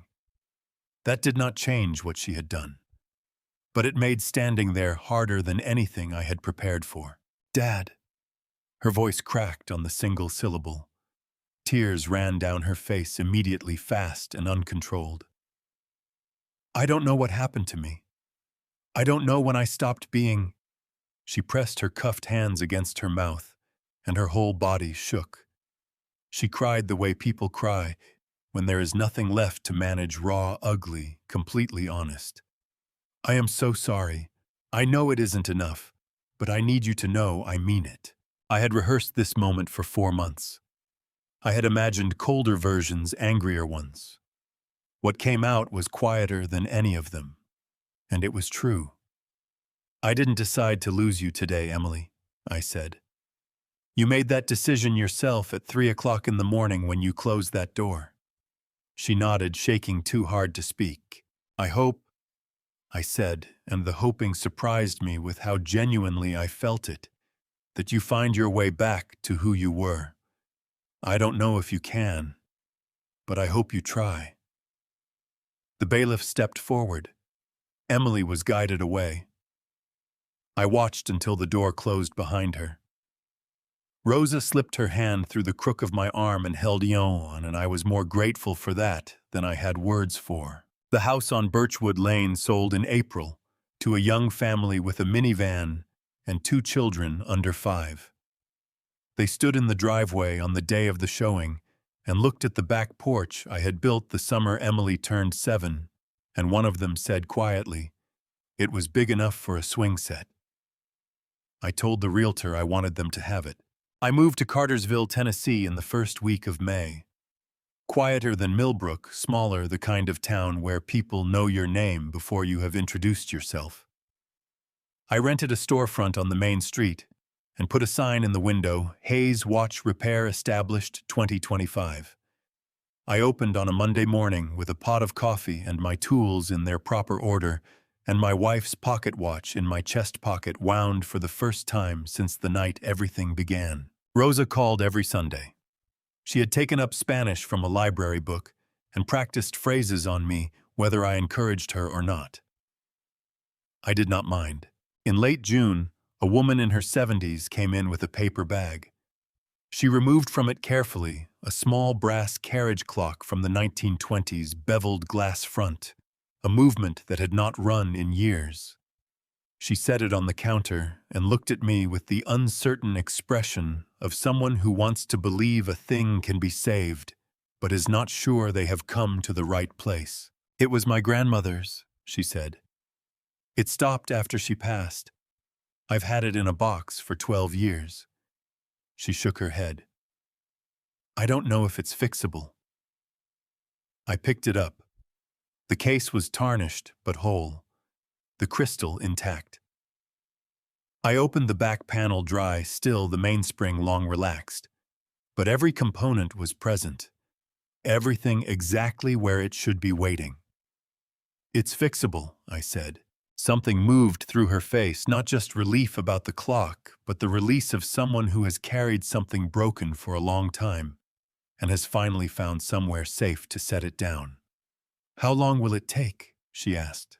I set the clock on this workbench and reached for my loop. Through the window, the main street of Cartersville was going about its afternoon, a couple walking a dog, a teenager on a bicycle laughter, drifting in from somewhere down the block in the warm Tennessee sun. "Take a seat," I said. "I'll make us some coffee." People ask me sometimes whether I regret being patient, whether I wish I had fought back sooner, louder, with more anger. I don't. Because I've learned that the loudest thing in any room isn't the person shouting. It's the truth waiting quietly in the corner until someone is ready to hear it. I was a father who trusted too completely, a man who confused loyalty with blindness. If there is one thing I would tell anyone walking a similar road, don't wait until you're on the floor at 3 in the morning to ask yourself who in your life would actually cross the street for you. Ask it now while you still can. God gave me Rosa. He didn't give me a miracle. He gave me a 70-year-old woman in bedroom slippers who showed up anyway. Sometimes that's the miracle. Family stories of revenge don't look like the movies. They look like spreadsheets, patience, and a very good attorney. Family drama, revenge is quiet and slow and costs you things you loved. But it is possible to come out the other side still standing, still able to fix broken things, still able to make someone a cup of coffee. These are the family stories revenge teaches you not to hate, but to see clearly. If this story moved you, leave a comment below. Share it with someone who needs to hear it today. And if you haven't subscribed yet, now is a good time. Thank you for staying until the very end. It means more than you know. A final note. Some stories on this channel contain fictional elements crafted with the purpose of sharing meaningful life lessons. If that's not the content for you, we completely respect that. Please feel free to explore other videos that better suit your taste. We'll see you in the next one.